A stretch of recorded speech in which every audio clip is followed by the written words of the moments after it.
So what you just watched there was my light bar install. I've come up with this different way of mounting a light bar. I'm a tradesman, so I use my ladder axe a lot, and there's not enough room to install a light bar without obstructing the ladder axe. So I've set up this setup on 12 volt linear actuators, and fabricated this hinged mount. I'm just teaching myself to weld, so it took me a while and a bit of guesswork and mucking around to get it to work. It's just some gate hinges that I've got a nut certs into the headboard, and then some security keyed stainless bolts. At the bottom of this actuator, it's a sandwich plate basically.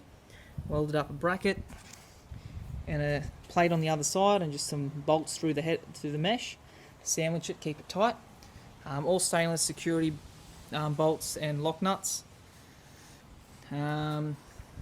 Again, in these places where it rotates and pivots, I just left some space and put nylon washers in there, just so there's no rubbing or harsh movement between steel.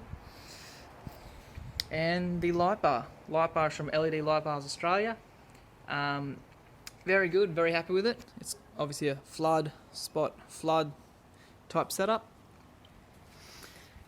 So these actuators are about $50 off eBay. Just search 12 volt linear actuator. About $50 from China usually, 50 something. They come anywhere from a 50mm stroke all the way up to a 450mm stroke. That's the distance they go in and out. This is a 100mm stroke, which works pretty good for my setup. I've got two, one on this side, one on the far side, just how I design the mount, symmetrical. But you only need one. These are pretty strong, and these are the sort of actuators you'd use if you had a tub with a hard lid. They'd be able to, you get the ones with the long stroke, set it up, and it would fold and hold the hard lid up. So they're pretty strong motors. In terms of wiring, for the light bar itself, it's just like any other light bar. You'd set up a relay running off your high beam switch. So if I just turn it on, high beam, on off, goes with the high beam. But being as it folds down, when it folds down, it's pointing straight in your back window, which means you need a second switch or button to turn it off. So if you're driving at night and the ladder axe loaded, it's folded down, when you turn the high beam on, you're not blasting light in the back of your cabin. So you need a second switch to manually turn that off. You could also just skip the high beam switch, high beam relay, and just have it as a manual button, but that's not convenient for my use, so this is what I've done. In terms of wiring for the actuators, I've done it a difficult way, simply because of how I've set up my electrical work in my ute. The easiest way would be one of those Nava double pole, double throw rocker switches. What I've done, I'm in fact using this marine grade switch panel. If it adjusts. I'm using this because I've got a lot of things in my, I've got sound system dials, blow valve dials, switches, dual battery meters, tablets. I've got a lot of shit in here, and I didn't want to set up another switch panel. So this is what I'm using for all my electrical modifications and additions.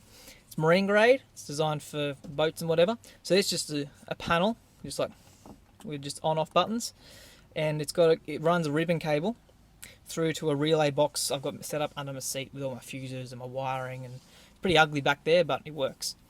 So I've just got number 5 as my manual override. So if I turn that off, it won't operate with the high beams. Turn it back on, it operates with the high beams again. In terms of the motors, so they're both wired together. So coming into the cabin is just a positive and negative wire.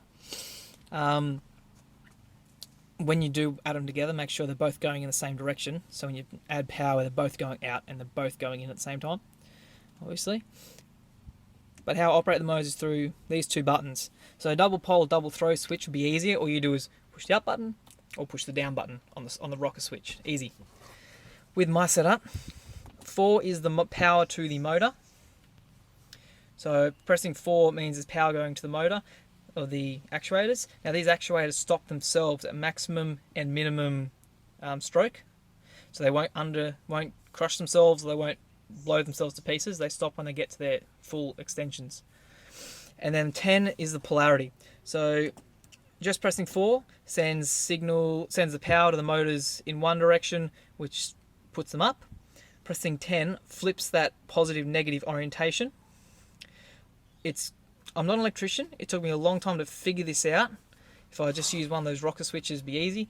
Took a long time to figure this out, and it's not going to explain it to you because I can't explain it very well. I'm not going to try. So then 10 swaps that polarity. So if I press 10, it'll start going down. So the polarity swap, it's going the other way. And then they've gotten to their minimum stroke distance. So if I want to leave it down, I just turn that off and then turn that off. Done. If I want to put it back up, I just press 4 and it start going up. If I want to stop halfway, I just unpress it. If I want to go back down, I'd flip the polarity back again and go down. So you can probably hear it whirring in the background. They do make a bit of a squealy noise, but it's not too bad. It's not like it's going all the time. So yeah, it's all the way down. Let's flip the polarity back again. And there it is, it's at full height again. And then turn it off and leave it. Now, I'll turn the high beams on. You can see the reflections on the fence there.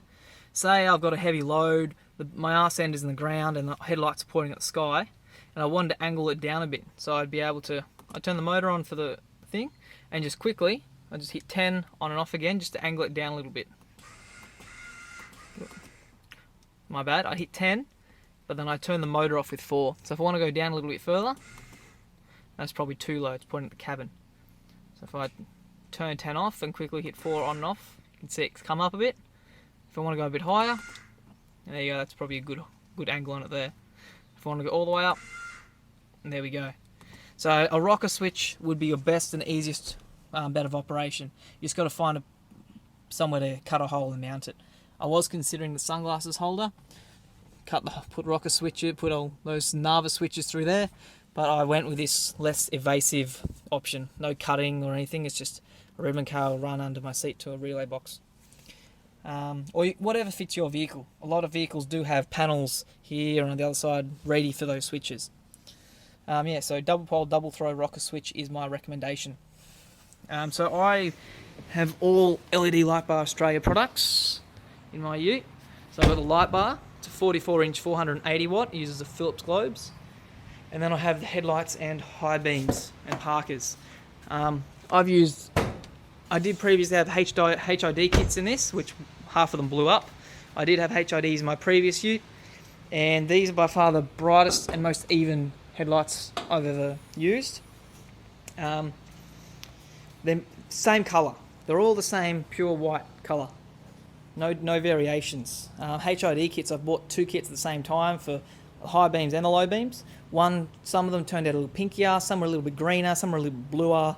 They have warm-up times, they make a humming, buzzing noise, but these ones are very even in colour. And the current models they have, the titanium V2s, they use this, because LEDs produce heat, they use this copper braid octopus type thing that comes out the back. You just open it up and the airflow just keeps it cool. Whereas previous versions had fans and heat sinks, which obviously a fan adds another point of failure, moving parts, and also adds noise. So, pretty happy with these products.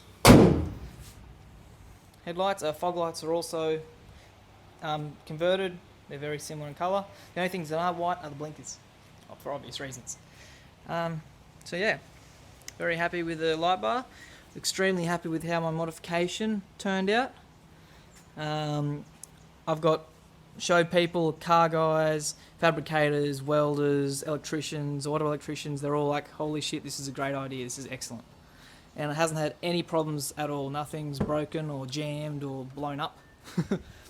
So the hard part is basically just fabricating a mount system for your independent vehicle. I used all security bolts, stainless security bolts, lock nuts. There's nut certs in here, just so no one can steal this thing. It's been a big thing around the area, is people stealing light bars or bull bars. They just get a spanner or a grinder even, cut the mounts, undo the mounts, cut the cord and run off with it. They cost a lot.